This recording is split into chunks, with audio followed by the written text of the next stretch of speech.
તો ક્યારે વિચાર્યું છે કે આસપાસની એક સામાન્ય ધ્રુજારી કઈ રીતે આપણા કાનમાં પ્રવેશીને સંગીત, વાતો કે કોઈ મધુર અવાજ બની જાય છે? ખરેખર આ એક જાદુ જેવું છે. ચાલો આજે આપણે સાથે મળીને ધ્વનિની આ અદ્ભુત સફરને સમજીએ અને જાણીએ કે આપણું શરીર આ કમાલ કરે છે કેવી રીતે. જુઓ, આપણી આસપાસની હવા એમાં સતત કંપન થતા જ રહે છે, પણ આ દેખાતા પણ નથી.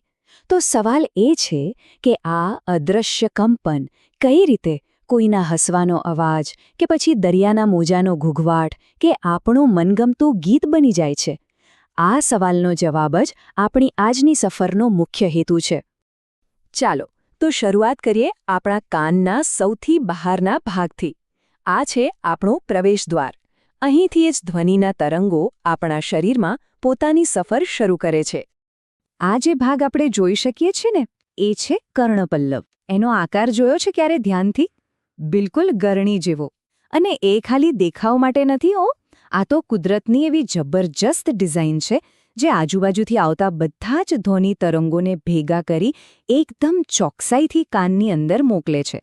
તો એ તરંગો અંદર જઈને સીધા અથડાય છે કાનના પડદા સાથે.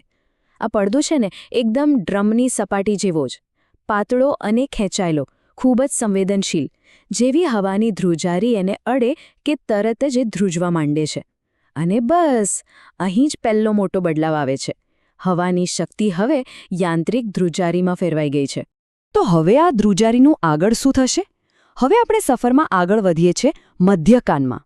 અને આ ભાગનું કામ છે ને એક પાવરફુલ એમ્પ્લીફાયર જેવું છે. એ આવેલા સિગ્નલને અનેક ગણું મોટું અને જોરદાર બનાવે છે. અને તમને ખબર છે, આ જોરદાર એમ્પ્લીફાયરનું કામ કોણ કરે છે? કોઈ મોટું મશીન નથી, પણ આપણા શરીરના સૌથી નાના, ફક્ત 3 હાડકાં. હા, સાચું સાંભળ્યું. આ 3 નાનકડા હાડકાં જ પેલી નાજુક ધ્રુજારીને જબરદસ્ત શક્તિશાળી બનાવી દે છે.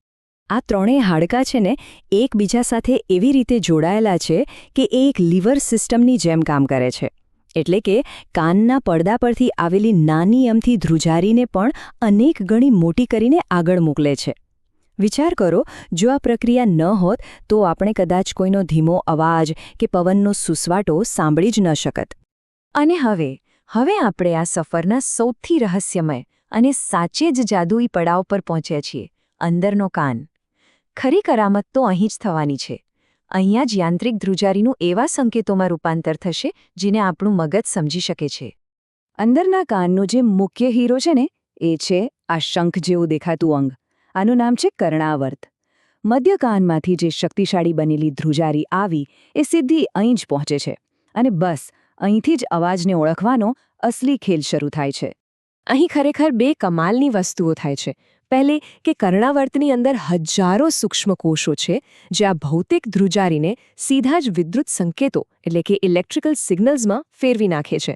અને બીજી વાત, આ જે નવા સંકેતો બન્યા એને શ્રવણ ચેતા નામની એક ખાસ નસ મારફતે સીધા મગજ સુધી પહોંચાડવામાં આવે છે. એટલે કે હવે ધ્વનિ મગજની ભાષામાં વાત કરવા માટે એકદમ તૈયાર છે.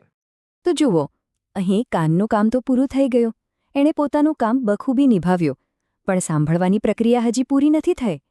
કેમ કે જ્યાં સુધી આ સંકેતો એની ફાઇનલ ડેસ્ટિનેશન એટલે કે આપણા મગજ સુધી ન પહોંચે ત્યાં સુધી તો એ ખાલી અર્થ વગરના સિગ્નલ જ છે.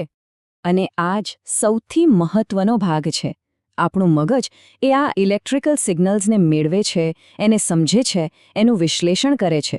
અને મગજ જ નક્કી કરે છે કે આ અવાજ કોનો છે, શું કહેવા માંગે છે. આ કોઈ આપણા મિત્રનો અવાજ છે કે પક્ષીઓનો કલરવ છે કે પછી કોઈ ખતરાની નિશાની છે. એટલે સાંભળવાનો જે સાચો અનુભવ છે ને, એ તો મગજમાં જ બને છે. તો ચાલો આખી અદ્ભુત સફરને એકવાર ફટાફટ રિવાઇન્ડ કરીએ. સ્ટેપ 1, બહારનો કાન ધ્વનિ તરંગો ભેગા કરે છે. સ્ટેપ 2, એ તરંગો કાનના પડદાને ધ્રુજાવે છે. સ્ટેપ 3, મધ્ય કાનના હાડકાએ ધ્રુજારીને અનેક ગણી મોટી કરે છે. સ્ટેપ 4, અંદરનો કાન એ ધ્રુજારીને ઇલેક્ટ્રિકલ સિગ્નલમાં ફેરવે છે.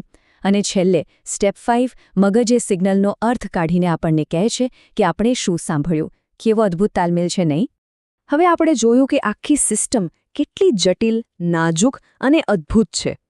તો એ તો સ્પષ્ટ જ છે કે એની સંભાળ રાખવી કેટલી જરૂરી છે. આપણી સાંભળવાની શક્તિ ખરેખર અમૂલ્ય છે. અને આ બાબતમાં એક સૌથી અગત્યની સાવચેતી જે હંમેશા યાદ રાખવાની છે, કાનમાં ક્યારેય ભૂલથી પણ પેન, પેન્સિલ કે બીજી કોઈ પણ અણીદાર વસ્તુ નાખવી નહીં, કારણ કે એ સીધી જ આપણા કાનના નાજુક પડદાને નુકસાન પહોંચાડી શકે છે. અને આ નુકસાન કદાચ કાયમ માટેનું પણ હોઈ શકે છે. અને જતા પહેલાં એક સવાલ સાથે છોડી જાઉં છું. જરા વિચારો કે જો આપણે સાંભળી ન શકતા હોત તો આ દુનિયાની કેટલી અલગ રીતે સમજતા હોત. આપણી સાંભળવાની શક્તિ આપણા જીવનના અનુભવની કેટલી ઊંડી અસર કરે છે, નહીં? આના પર જરૂર વિચારજો.